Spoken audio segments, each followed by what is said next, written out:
Picture this.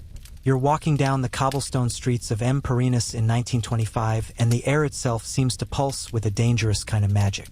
Jazz spills from basement clubs mixing with the scent of absinthe and something darker. Something that's turning the artistic quarter of Paris into both paradise and hell. You see a woman in a flowing dress, her eyes rimmed with kohl, laughing too loudly at nothing at all. She's beautiful, she's free, and she's slowly dying. What you're witnessing is one of history's most intoxicating yet tragic chapters, where the Bohemian dream collided headfirst with a nightmare that would consume an entire generation of brilliant women. This isn't just another story about the Roaring Twenties. This is the untold story of how heroin transformed the lives of Bohemian women in 1920s Paris, turning artists, writers, and free spirits into casualties of their own liberation. But here's what makes this story absolutely mind-blowing. These weren't just random victims of addiction. These were some of the most talented, independent, and revolutionary women of their time. Women who had broken free from Victorian constraints, who were redefining what it meant to be female in the modern world. And the very substance that promised to enhance their creativity and deepen their artistic vision became the thing that destroyed them.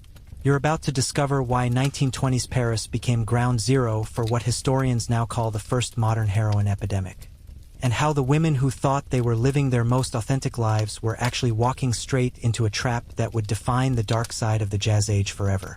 Let me paint you a picture of what Paris looked like in 1924, because understanding this world is crucial to understanding how heroin could take hold so completely.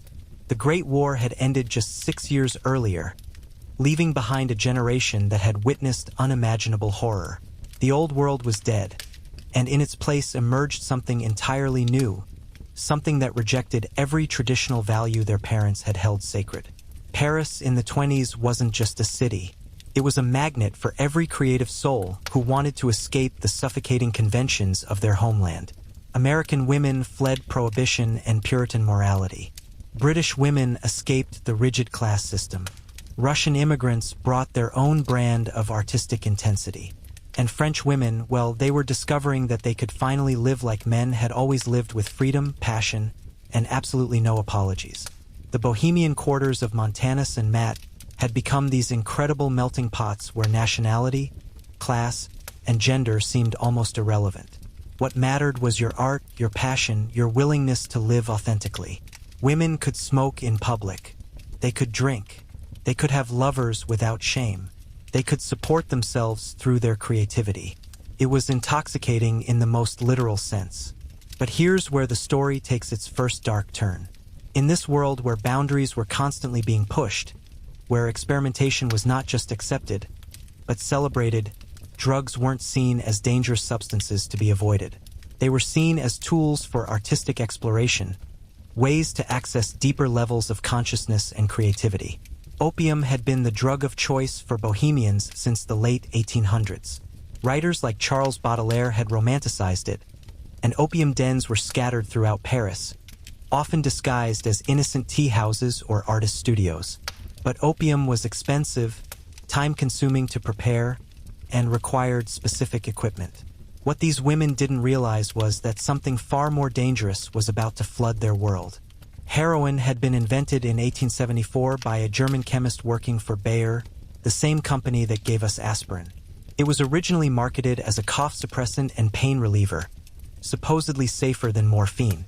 By the 1920s, it was still legal in many countries and could be purchased at pharmacies with minimal oversight.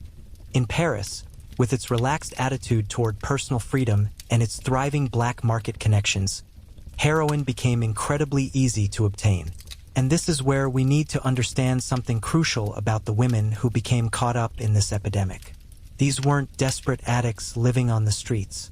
These were intelligent, creative, often well-educated women who made calculated decisions about their drug use. They saw heroin as a way to enhance their artistic vision, to access emotions and experiences that would fuel their creativity. Take someone like Kiki de Montparnasse, born Alice Prin, who became one of the most famous models and performers of the era. She wasn't her real name, of course. Most of these women had reinvented themselves completely, shedding their birth names along with their conventional backgrounds. Kiki embodied everything the Bohemian movement represented. She was fearless, sexually liberated, artistically gifted, and completely uninterested in society's expectations for women. Kiki posed for some of the greatest artists of the time, including Man Ray and Moise Kistling. She performed in cabarets. She painted her own work. She wrote memoirs that scandalized proper society. She lived exactly the kind of life that previous generations of women could only dream about. And like so many of her contemporaries, she began experimenting with heroin as a way to push her creative boundaries even further. The drug culture of Bohemian Paris was incredibly social. Women didn't use heroin alone in dark alleys. They used it in artist studios, at glamorous parties, in the company of writers, painters, and musicians who were all convinced they were participating in something profound and meaningful. There were entire social rituals around drug use, elaborate ceremonies that made the experience feel artistic and sophisticated rather than dangerous and degrading. Picture a typical evening in one of these studios. The walls are covered with half-finished paintings, sculptures in various stages of completion. There's a gramophone playing jazz records, bottles of wine and absinthe scattered around, and a group of the most interesting people in Paris engaged in intense conversations about art, philosophy, and the meaning of existence. Someone produces a small vial of white powder, and suddenly the evening takes on an entirely different quality. What these women experienced wasn't the immediate devastating effects we associate with heroin today. The drug was purer then, and for many users, the initial effects were subtle. They felt more confident, more creative, more connected to their art and their emotions. Colors seemed more vivid. Ideas flowed more freely, and the chronic anxiety that many artists carried seemed to simply melt away. Heroin didn't immediately destroy their lives. Instead, it seemed to enhance them. Women found they could work for hours without fatigue, that their inhibitions disappeared, that they could access parts of their psyche that had previously been locked away. For artists who were already living on the edge, who were already pushing boundaries in every other aspect of their lives, heroin felt like the logical next step in their journey toward complete creative freedom. But the Bohemian community in Paris wasn't isolated from the larger world. And that larger world was becoming increasingly dangerous for drug users. The aftermath of World War I had created complex international smuggling networks, and Paris had become a major hub for drug trafficking between Asia and the Americas. The heroin that was flooding the Bohemian quarters wasn't always the pharmaceutical-grade product these women thought they were getting. Street dealers began cutting their product with increasingly dangerous substances. What started as experimentation with a supposedly safe pharmaceutical product gradually became Russian roulette with unknown chemical combinations. Women who thought they were making informed choices about their bodies and their consciousness were actually gambling with their lives every time they used. The social dynamics of heroin use also created their own set of problems. In a community where artistic credibility was everything, drug use became a kind of currency. Women who didn't use were sometimes seen as bourgeois, as not fully committed to the bohemian lifestyle. There was enormous peer pressure to participate, to prove that you were truly free from conventional moral constraints. And here's something that makes this story even more tragic. Many of these women were supporting themselves through their art for the first time in history. They were finally economically independent, finally free to make their own choices about their bodies, their relationships, their careers. The very freedom they had fought so hard to achieve became the context in which they made the decisions that would ultimately destroy them. The dealers who supplied heroin to the Bohemian community understood their market perfectly. They weren't selling to desperate addicts. They were selling to sophisticated, educated women who saw themselves as pioneers of modern living. The marketing was subtle but effective. Heroin was presented as the ultimate expression of personal freedom, the final rejection of bourgeois morality. What these women didn't understand was that heroin addiction doesn't discriminate based on intelligence, creativity, or social class. The same brain chemistry that made them brilliant artists made them vulnerable to addiction. The same sensitivity that fueled their creativity made them more susceptible to the drug's effects. The same rebellious spirit that had freed them from Victorian constraints made them dismiss warnings about the dangers they were facing. As 1925 turned into 1926, the first signs of the epidemic began to emerge. Women who had been productive, successful artists began missing appointments, failing to complete commissions, disappearing for days at a time. Their work, when they managed to produce it, began showing the effects of their drug use. Some became more abstract, more emotionally intense. Others became repetitive, obsessive, losing the spark that had made them special. But perhaps most tragic of all, the community that had once celebrated these women's independence and creativity began to turn against them as their addiction became obvious. The same Bohemian society that had encouraged their experimentation now saw their drug use as weakness, as a betrayal of the artistic ideals they had once shared. The transformation wasn't immediate, but it was inevitable. By 1926, what had started as artistic experimentation had evolved into something far more sinister. The women who had once gathered in studios to discuss philosophy and share creative inspiration were now meeting primarily to share their supply, to ensure they wouldn't face the agony of withdrawal alone. Marie Vassilf, who ran one of the most famous artist cantons in Montas, began noticing the change in her regular customers. Women who had once arrived early, eager to engage in heated debates about cubism or surrealism, now showed up late, their eyes glassy, their conversations disjointed. The vibrant energy that had made her establishment a cultural hub was slowly being replaced by something hollow and desperate. What makes this period so heartbreaking is how these women initially tried to maintain their artistic personas even as their addiction deepened. They would still attend gallery openings, still participate in literary salons, still present themselves as the liberated, creative spirits they had always been. But behind the carefully applied makeup and fashionable clothes, something fundamental was dying. The physical effects began showing first. Heroin suppresses appetite, and many of these women became dangerously thin. Though in the fashion-conscious world of 1920s Paris, extreme thinness was often seen as chic rather than concerning. Their skin took on a grayish pallor. Their eyes became sunken. But these changes happened gradually enough that friends and lovers could convince themselves it was just the natural result of an artistic lifestyle of staying up late and living intensely. More troubling were the personality changes. Women who had been known for their sharp wit and intellectual curiosity became increasingly withdrawn and unpredictable. Leia, a sculptor who had been one of the brightest stars of the Montana scene, began creating the same piece over and over again, a twisted figure that seemed to reflect her internal torment. When gallery owners stopped buying her work, she convinced herself it was because they didn't understand her artistic evolution. The economics of addiction created their own devastating cycle. Heroin was expensive, and as tolerance built, these women needed more and more to achieve the same effects. Women who had prided themselves on their financial independence began selling their possessions, their artwork, even their bodies to maintain their supply. The very economic freedom that had been so central to their identity as modern women became secondary to their need for the drug.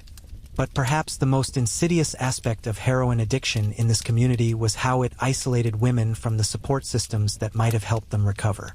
The Bohemian world of 1920s Paris was built on the idea that everyone was free to make their own choices, that judgment and intervention were forms of bourgeois oppression. When friends tried to express concern about someone's drug use, they were often accused of being conventional, of not understanding the artistic temperament. This created a situation where women could spiral deeper and deeper into addiction while maintaining the illusion that they were simply living more authentically than everyone else. The drug became not just a physical dependency but a philosophical stance, a way of proving their commitment to the Bohemian ideal of complete personal freedom. The international nature of the Monas community made the situation even more complex. Many of these women were far from their families, their childhood friends, anyone who might have provided perspective on what was happening to them. They were surrounded by other expatriates and artists who were all to some degree experimenting with new ways of living. There was no one to serve as an anchor to conventional reality. No one to point out that what they called artistic exploration was actually self-destruction. By 1927, the heroin epidemic had begun affecting entire creative circles. Whole groups of artists, writers, and performers who had once been productive and innovative were now spending their days in a haze, their talents wasting away. The cafes and studios that had been centers of cultural innovation became gathering places for people united primarily by their shared addiction. The dealers who supplied this community had become increasingly sophisticated in their operations. They understood that their customers saw themselves as different from ordinary drug users, so they adapted their approach accordingly. Instead of street corners, some dealers even cultivated relationships with specific artists, providing drugs in exchange for artwork or sexual favors. This created situations where talented women became trapped not just by their physical addiction, but by complex webs of debt and obligation. A painter might owe her dealer several pieces of work, but find herself unable to create anything of value while under the influence of the very drug she had received as payment. The medical understanding of addiction in the 1920s was primitive at best. Doctors often saw heroin addiction as a moral failing rather than a medical condition, and treatment options were limited and largely ineffective. Women who tried to quit often did so without medical supervision, suffering through withdrawal symptoms that could be life-threatening. Many gave up after their first attempt, convinced that recovery was impossible. The stigma surrounding addiction also meant that women often hid their drug use from medical professionals, making it impossible to get help even when they wanted it. They might seek treatment for the physical symptoms of their addiction, the malnutrition, the infections, the various health problems that came with their lifestyle, but they rarely disclosed the underlying cause. As the epidemic deepened, a strange phenomenon emerged within the Bohemian community. Some women began to romanticize their addiction, to see their suffering as proof of their artistic authenticity. They convinced themselves that their pain was meaningful, that their struggle with heroin was somehow connected to their creative genius. This romanticization made recovery even more difficult because getting clean meant giving up not just the drug but an entire identity built around the idea of the suffering artist. The literature and art produced during this period reflects this complicated relationship with addiction. Some works created by heroin-addicted women show a raw emotional intensity that is genuinely powerful, but others reveal the cognitive impairment and emotional flatness that chronic drug use creates. The tragedy is that we can only imagine what these talented women might have accomplished if their creativity hadn't been hijacked by their addiction. The social dynamics within the Bohemian community also began to change as the epidemic progressed. Relationships became increasingly transactional, centered around access to drugs rather than genuine emotional connection. Women who had once formed deep friendships based on shared artistic interests found themselves manipulating and betraying each other to secure their supply. The community that had once been built on mutual support and creative collaboration became fractured by suspicion and desperation. Love affairs, which had always been a central part of Bohemian life, became particularly complicated when addiction entered the picture. Partners enabled each other's drug use or used their lover's addiction as a form of control. Some relationships survived only because both people were dependent on the same dealer. Others ended abruptly when one person tried to get clean and the other couldn't or wouldn't follow. The impact on artistic output was devastating but varied. Some women stopped creating entirely, their motivation and energy consumed by their need to obtain and use drugs. Others became obsessively productive for short periods, creating intense bursts of work during brief moments of clarity or inspiration only to disappear again into their addiction. A few managed to maintain some level of productivity throughout their addiction, but their work often became repetitive or showed clear signs of the cognitive impairment that chronic heroin use creates. What makes studying this period so challenging is that many of the women involved left incomplete records of their experiences. Diaries were abandoned mid-sentence. Correspondence trailed off. Artwork went unsigned and undated. The very addiction that we're trying to understand destroyed much of the evidence of its own impact. We're left with fragments, with second-hand accounts, with the testimonies of observers who may not have fully understood what they were witnessing.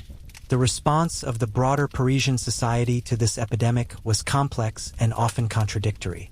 On one hand, there was a certain fascination with the Bohemian lifestyle that made even the darkest aspects seem glamorous to outsiders.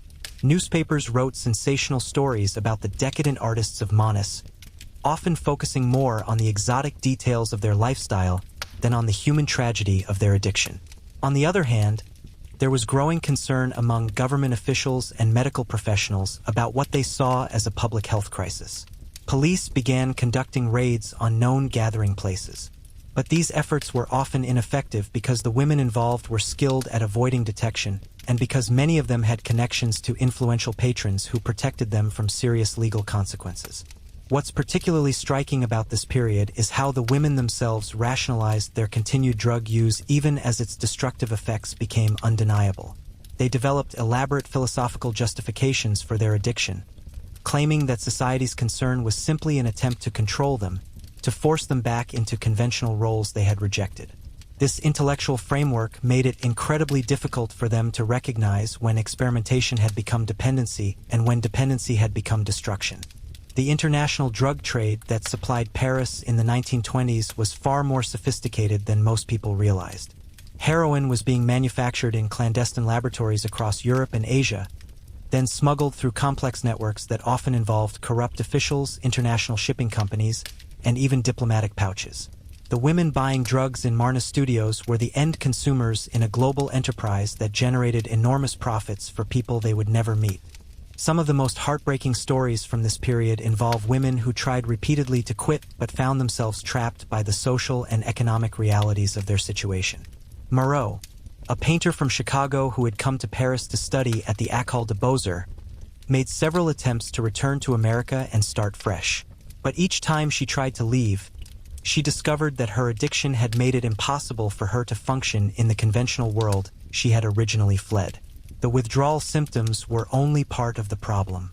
After months or years of living in the accepting, non-judgmental environment of Bohemian Paris, the idea of returning to a society that would view her as a fallen woman was terrifying. She had burned bridges with her family, exhausted her financial resources, and lost touch with anyone who might have helped her rebuild a conventional life. Each failed attempt to quit reinforced her belief that recovery was impossible, that she was trapped forever in the world she had chosen. The medical community's understanding of addiction was so limited that even well-meaning doctors often made the situation worse. Some prescribed additional drugs to help with withdrawal symptoms, inadvertently creating new dependencies. Others recommended treatments that were not just ineffective, but actively harmful, like ice baths or electrical stimulation that was supposed to shock the addiction out of patients. There were a few pioneering physicians who recognized that addiction was a medical condition rather than a moral failing, but they were working largely without precedent. Dr. Ari Mondor, who worked at several Paris hospitals, began documenting the physical and psychological effects he observed in patients who were clearly suffering from drug dependency. But his case studies were met with skepticism from colleagues who insisted that these women simply lacked moral character. The artistic community's response to the growing crisis was equally complex. Some established artists and writers began distancing themselves from the more visible drug users, concerned that association with addiction would damage their own reputations. Others doubled down on their support, arguing that society's condemnation of drug use was just another form of oppression designed to control creative expression. Galleries and publishers faced their own dilemmas.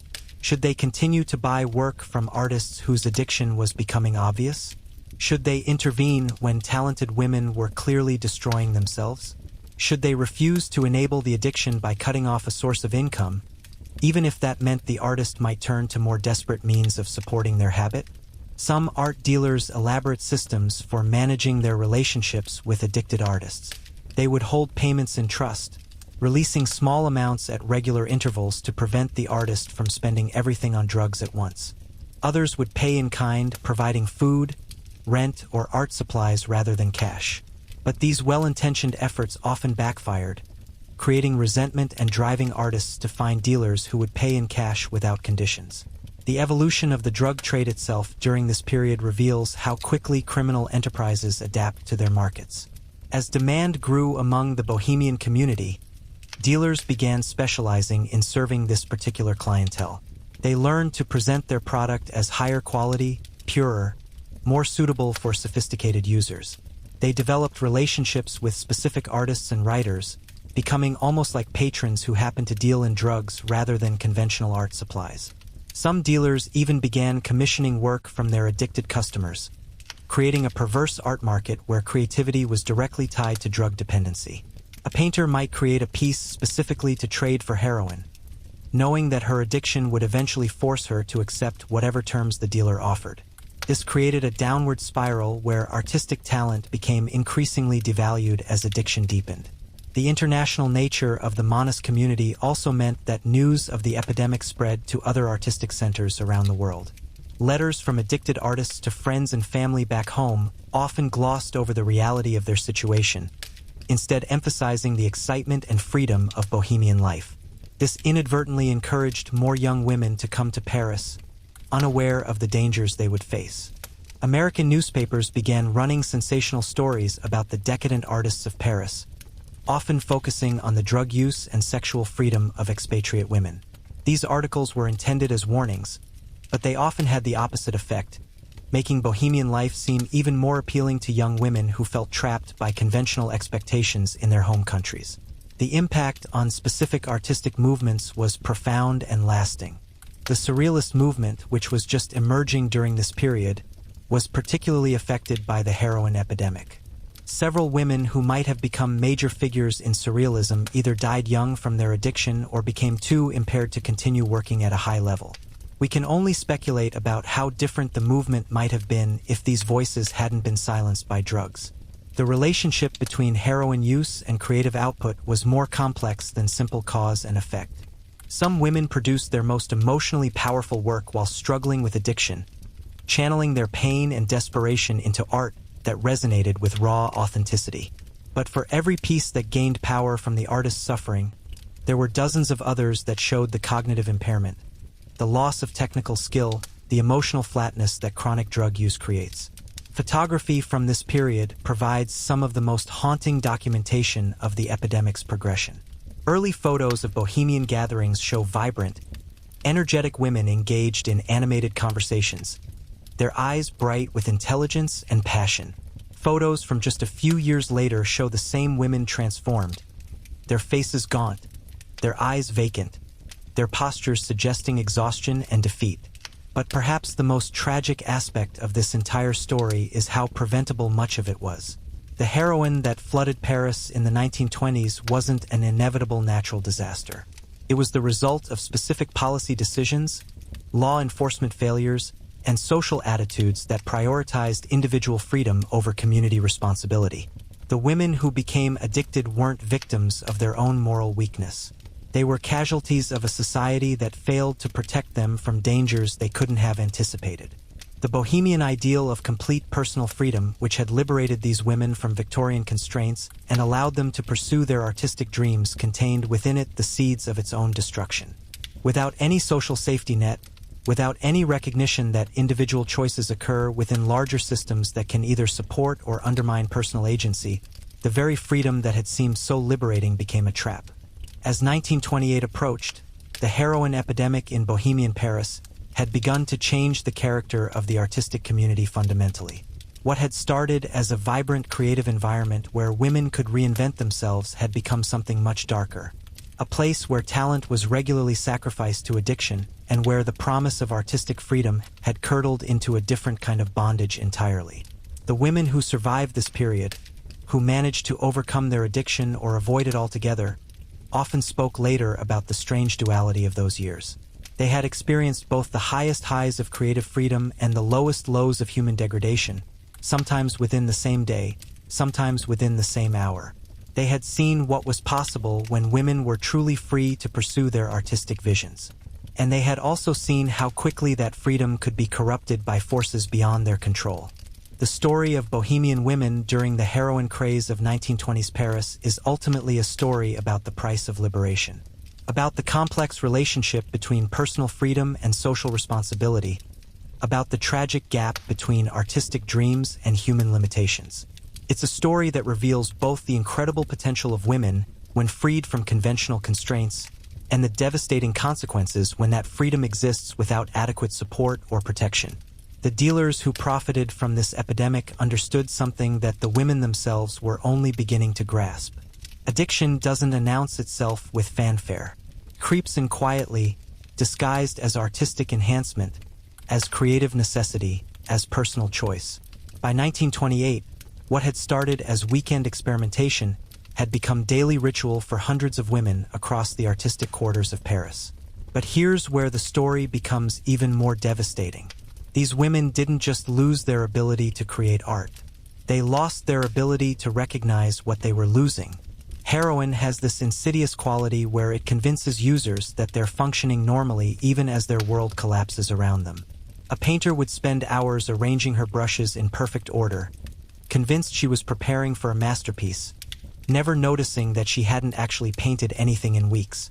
The cognitive effects were subtle but profound. Women who had once been known for their sharp intellectual debates found themselves struggling to complete sentences. Memory became unreliable. Time took on a strange quality where hours could pass unnoticed or minutes could feel like eternities. The very mental agility that had made these women successful artists was being systematically destroyed. What makes this period particularly tragic is how the women adapted their self-perception to match their declining abilities. Instead of recognizing that something was wrong, they convinced themselves that they were evolving as artists. A sculptor who could no longer manage complex compositions would claim she was embracing minimalism. A writer whose prose had become disjointed would insist she was exploring stream of consciousness techniques.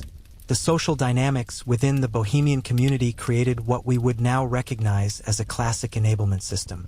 Friends didn't confront each other about obvious drug problems because confrontation was seen as bourgeois behavior. The Bohemian ideals celebrated acceptance and non-judgment, which meant that even the most self-destructive behavior was often rationalized as personal choice that deserved respect. Josephine Baker, who was performing at the Foley Beer during this period, later described watching talented women she had known literally disappear before her eyes. Not physically, but mentally and creatively. They would still show up to parties and gallery openings, but the spark that had made them interesting was gone. They became like beautiful shells of their former selves, going through the motions of bohemian life without any of the passion that had originally drawn them to Paris. The economic exploitation that accompanied this epidemic was particularly cruel. Art dealers and collectors began specifically seeking out work by addicted women, knowing they could acquire pieces for far below market value. Some dealers would deliberately seek out artists in withdrawal, timing their visits to coincide with moments of desperate need. A painting that might have sold for hundreds of francs was traded for enough heroin to last a few days.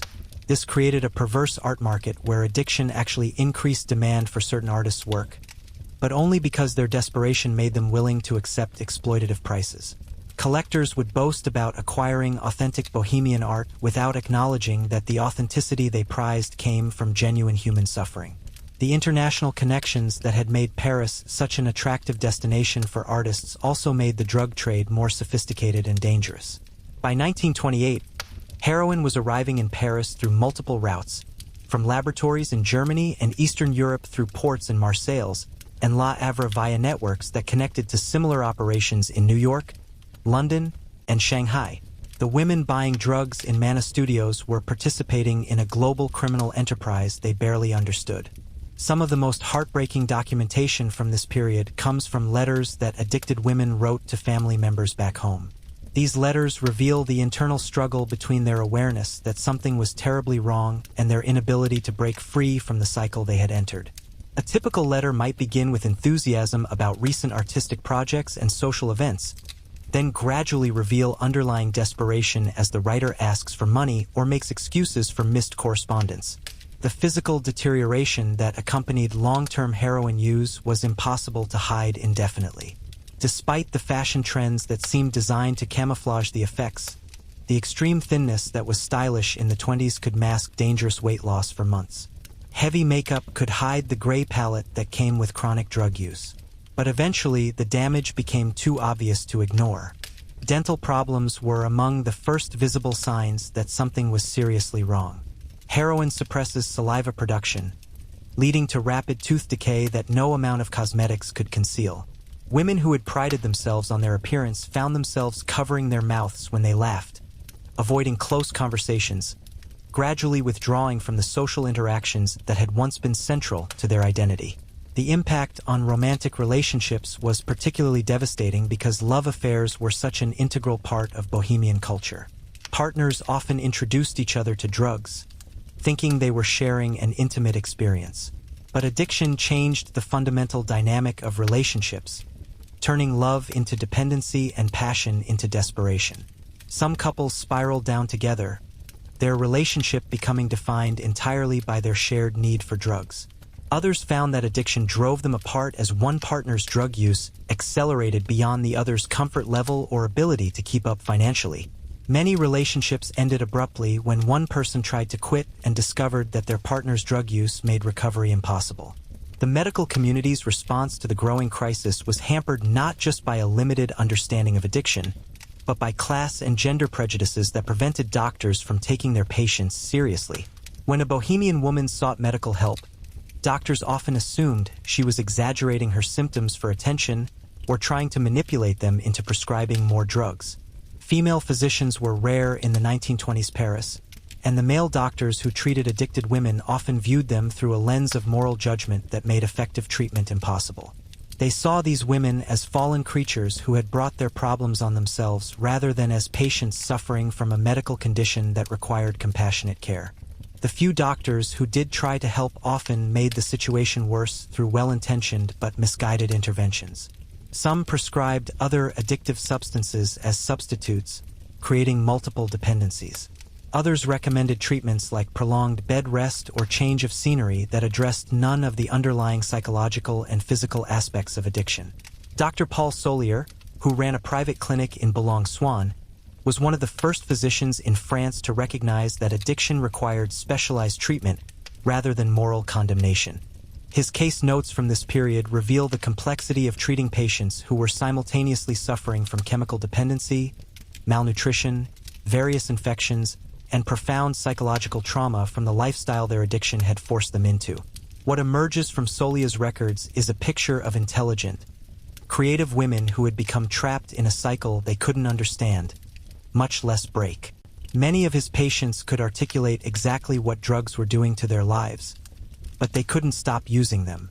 They would complete detoxification programs only to relapse within days of returning to their old environment. The role of women in the drug trade itself adds another layer of complexity to this story. Some addicted women became dealers themselves, either to support their own habits or because their connections within the artistic community made them valuable to larger criminal organizations. This created situations where women were simultaneously victims and perpetrators, exploiting their friendships and artistic relationships to expand drug networks. Female dealers often had access to spaces and social circles that male dealers couldn't penetrate. They could attend women-only gatherings. They could befriend newcomers to Paris who might be suspicious of male strangers. They could use their artistic credibility to present drug dealing as just another form of bohemian rebellion against conventional morality. But women who became involved in dealing often found themselves in even more dangerous situations than simple users. They became targets for robbery, violence, and sexual exploitation by the criminal networks they worked with. They also became more visible to law enforcement, which was beginning to crack down more seriously on drug trafficking in response to growing public concern about the epidemic. The international nature of the Bohemian community meant that the heroin epidemic in Paris had ripple effects around the world. Women who became addicted in Paris often tried to return home to recover, bringing their addiction with them and sometimes introducing drugs to communities that had little previous exposure to heroin. American families would receive letters from daughters in Paris describing their artistic success and bohemian adventures with no mention of drug use. Then they would receive desperate telegrams asking for money to come home, followed by the arrival of a daughter who was clearly suffering from some mysterious illness that no local doctor seemed able to treat. Some families hired private investigators to find out what had happened to their daughters in Paris. The reports these investigators filed reveal the extent to which the American expatriate community had been affected by the heroin epidemic. Names that had appeared in society pages just a few years earlier as promising young artists were now associated with police reports, hospital admissions, and desperate attempts to secure passage back to the United States. The French government's response to the growing drug problem was complicated by the country's complex relationship with its artistic community. On one hand, the Bohemian quarters of Paris were significant tourist attractions that brought international visitors and their money to the city. On the other hand, the visible drug use and moral decay in these areas was becoming an embarrassment that reflected poorly on French society. Police raids on known drug establishments became more frequent, but they were often conducted with advanced warning that allowed the most prominent artists to avoid arrest. The authorities seemed more interested in containing the problem than solving it, focusing their efforts on low-level dealers and users while ignoring the larger networks that supplied the drugs. This selective enforcement created a two-tiered system where well-connected artists could continue using drugs with relative impunity, while less fortunate women faced imprisonment or deportation. The inequality of this system added another layer of exploitation to an already tragic situation, as women with connections could trade information or sexual favors for protection from legal consequences. The artistic output from this period reflects the complex relationship between creativity and destruction that defined the heroin epidemic. Some of the most emotionally powerful paintings, poems, and performances from the 1920s Paris were created by women struggling with addiction. Their work often showed a raw intensity and willingness to explore dark psychological territory that was unprecedented in female artistic expression. But for every piece that gained power from the artist's struggle with addiction, there were countless others that showed the cognitive and emotional flatness that chronic drug use creates. Museums and private collections today contain dozens of works from this period that clearly show the progression of their creator's addiction, starting with vibrant, complex pieces and deteriorating into repetitive, technically poor efforts that suggest profound impairment. The relationship between heroin use and creativity was far more complex than simple cause and effect. Some women found that drugs initially enhanced their artistic vision, allowing them to access emotions and ideas that had previously been beyond their reach. But as addiction progressed, the same drug that had once seemed to unlock their creativity began to systematically destroy their ability to create anything meaningful. The technical skills that had taken years to develop could be lost within months of heavy drug use. A painter who had mastered complex color relationships would find herself unable to mix paints properly. A writer who had been known for her precise prose would struggle to construct coherent sentences. These losses were often irreversible, even for women who eventually managed to overcome their addiction. Perhaps most tragically, many of these women were aware of what they were losing but felt powerless to stop the process. They would look at work they had created just months earlier and barely recognize it as their own. They would sit in their studios surrounded by the tools of their trade, unable to remember how to begin a new piece.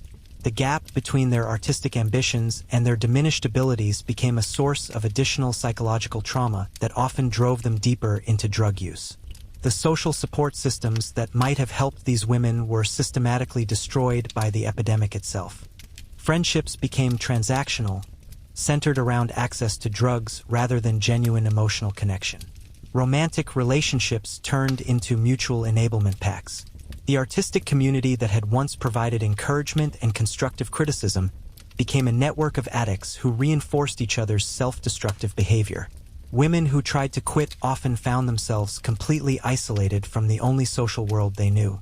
The Bohemian community had no framework for dealing with members who wanted to reject the lifestyle that defined the group's identity. Recovery meant not just giving up drugs, but giving up friends, lovers, living situations, and often career opportunities that were all connected to the drug-using community. The few women who managed to maintain some distance from the epidemic often did so by leaving Paris entirely or by creating alternative social networks that explicitly excluded drug users. But these strategies required resources and connections that many women didn't have, particularly those who had come to Paris specifically to escape conventional social structures that might have provided support during a crisis. By 1929, the heroin epidemic had fundamentally altered the character of Bohemian Paris. The vibrant artistic community that had attracted creative women from around the world had become something much darker and more dangerous. The promise of artistic freedom and personal liberation that had drawn so many talented women to Marnes and Mumer had been corrupted by forces that none of them had anticipated when they first arrived in the City of Light. The women who survived this period, either by avoiding addiction entirely or by managing to recover from it, often spoke later about the strange duality of those years. They had experienced both the highest highs of creative freedom and the lowest lows of human degradation. Sometimes within the same day, they had seen what was possible when women were truly free to pursue their artistic visions. And they had also seen how quickly that freedom could be destroyed by their own choices and the predatory systems that exploited their vulnerability. What becomes clear from studying this period is that the heroin epidemic in 1920s Paris wasn't just a public health crisis or a criminal justice problem. It was the collision between revolutionary social change and inadequate social support systems. These women were pioneers breaking new ground in terms of female independence and artistic expression. But they were doing so without any of the safety nets or support structures that might have protected them from the dangers they encountered along the way. The tragedy wasn't just that so many talented women died young or had their careers destroyed by addiction. The tragedy was that their suffering was preventable. That with different social policies, better medical understanding, and more effective law enforcement, the story of Bohemian women in 1920s Paris might have been one of triumph rather than tragedy. Instead, we're left with fragments of what might have been: unfinished paintings, incomplete manuscripts, photographs of vibrant young women whose eyes grow progressively dimmer as the years pass. The heroin epidemic of 1920s Paris represents one of history's great lost opportunities. A moment when women's liberation and artistic innovation collided with forces of exploitation and destruction that consumed an entire generation of creative talent. The echoes of this period can be seen in every subsequent struggle between artistic freedom and social responsibility, between individual choice and community protection. The women who lived through the heroin craze of 1920s Paris paid the ultimate price for lessons that society is still learning about the complex relationship between liberation and safety, between creativity and self-destruction, between the promise of freedom and the reality of its consequences. The ripple effects of what was happening in Paris began reaching other major cities by 1929, creating a network of artistic communities, all struggling with similar problems. London's Bloomsbury Group reported increasing drug use among their members. Berlin's cabaret scene was being infiltrated by the same dealers who had conquered Montparnasse. New York's Greenwich Village was seeing an influx of women returning from Paris with habits they couldn't shake and stories they couldn't tell their families. What's particularly chilling is how the drug networks adapted their strategies based on what had worked so effectively in Paris. Dealers in other cities began specifically targeting artistic communities, understanding that creative women were both financially valuable and socially vulnerable. They learned to present heroin as a tool for artistic enhancement rather than mere recreation, appealing directly to women's professional ambitions rather than their personal weaknesses. The sophistication of these criminal operations was far beyond what law enforcement agencies were prepared to handle. Many police departments still viewed drug dealing as a minor vice problem rather than an international criminal enterprise. They focused their limited resources on obvious street-level activity while completely missing the complex networks that were systematically targeting educated middle-class women in artistic communities. The medical profession's response to the crisis was hampered not just by limited understanding of addiction, but by fundamental disagreements about whether drug dependency was a medical condition or a moral failing. Progressive physicians argued for treatment approaches based on gradual withdrawal and psychological support. Conservative doctors insisted that addiction was a character flaw that could only be cured through moral discipline and religious conversion. These philosophical differences had devastating practical consequences for women seeking help. A patient might receive completely contradictory advice from different doctors or find herself shuttled between medical facilities that used incompatible treatment methods. Some women became addicted to multiple substances as various doctors prescribed different drugs to treat withdrawal symptoms, creating complex dependency patterns that were even harder to overcome. Dr. Marie Curie, despite her focus on radiology research, became involved in studying the epidemic after several of her female research assistants began showing signs of drug impairment. Her notes from this period reveal her frustration with the medical establishment's refusal to treat addiction as a serious scientific problem, deserving rigorous research rather than moral condemnation. Kerr's observations are particularly valuable because she approached addiction from a purely scientific perspective without the gender and class biases that colored most medical opinions of the time. She documented the physical and cognitive changes she observed in affected women with the same precision she applied to her radiation research, creating some of the first objective medical records of heroin addiction's progression. What emerges from Kerr's work is a picture of addiction as a complex interaction between brain chemistry, social environment, and individual psychology. She noted that the women who became most severely addicted often shared certain characteristics: high intelligence, creative temperament, and a history of using their minds intensively for professional work. These traits, which had been advantages in their artistic careers, seemed to make them more vulnerable to drugs that affected cognitive function. The art market's response to the epidemic revealed some of the most exploitative aspects of the entire crisis. Collectors and dealers quickly learned to identify artists whose work might become more valuable after their death from addiction. They would deliberately seek out severely impaired women, offering just enough money to keep them supplied with drugs while acquiring their entire artistic output at below-market prices. Some collectors developed what amounted to stables of addicted artists, providing them with just enough support to continue working while ensuring they remained dependent and desperate. These arrangements were often presented as patronage or artistic sponsorship, but they were actually forms of exploitation that profited from human suffering while contributing to the very problem they claimed to address. Gallery owners faced their own ethical dilemmas as the epidemic progressed. Should they continue exhibiting work by artists whose addiction was becoming obvious? Should they pay fair prices for artwork when they knew the money would be spent on drugs? Should they refuse to deal with addicted artists, potentially driving them to even more desperate measures?